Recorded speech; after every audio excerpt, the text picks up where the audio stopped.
ఇకలే కన్ను కొట్టాయా నటం లకలకలే కచ్చగట్టాయా మజాగా మడదేస్తివే పీచు మిఠాయా నేను తన మీద ప్రాణం పెట్టుకున్నాను, అది కాస్త అర్థమయ్యేలా చెప్పండి. సోజావో పడకేస్తా రాయ సుబ్బనాతి అమ్మ వాటంగా పిలిసినదే వాటర్ బాటిల్ మోతే. నువ్వెందుకు ఎప్పుడు గుండుతోనే ఉంటున్నావు? స్టైల్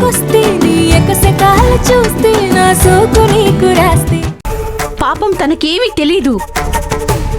ఇదంతా ఆనందరావు కుట్ర. పిన్ని మీకు తెలియడం లేదు, దీని వెనుక శ్రావణి హ్యాండ్ ఉంది. దత్తత కార్యక్రమం ఆగిపోవాలనే శ్రావణి పోలీసుల్ని కరెక్ట్ టైంకి ఇంటికి వచ్చేలా చేసింది.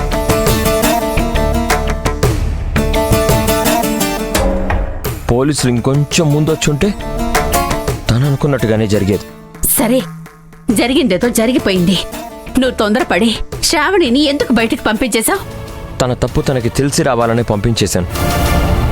తన గురించి వదిలేయండి పిన్ని, నాకు మీరు సంతోషంగా ఉంటే చాలు.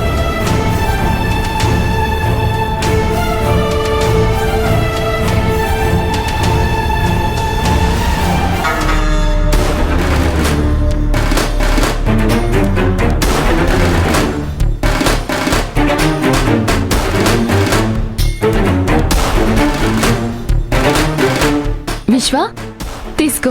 ఏంటిది? పాలు. ఎందుకు? మనం చేయాల్సిన పనిని ఎవరో చేసేశారు. మన శత్రువు చచ్చాడు. దాన్ని మనం సెలబ్రేట్ చేసుకోవాలి. కానీ ఈరోజు మన ఇంట్లో వేరే ప్రోగ్రాం ఉంది. లేదంటే ఆ రాజేష్ ఇంటికి వెళ్ళి అక్కడ వాళ్ళ ఏడుపులు వింటూ ఎంజాయ్ చేసేవాళ్ళం.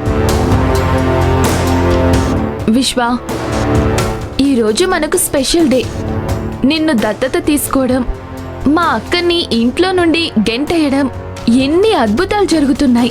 అందుకే విశ్వ, ఈ పాలు తీసుకొచ్చాను, తాగు.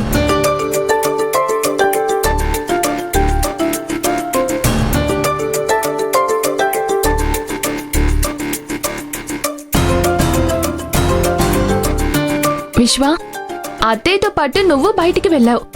అప్పటి నుంచి ఎందుకు డల్ గా టెన్షన్ గా కనిపిస్తున్నావు? ఏంటి ప్రాబ్లం? అలాంటిదేం లేదే. విశ్వ,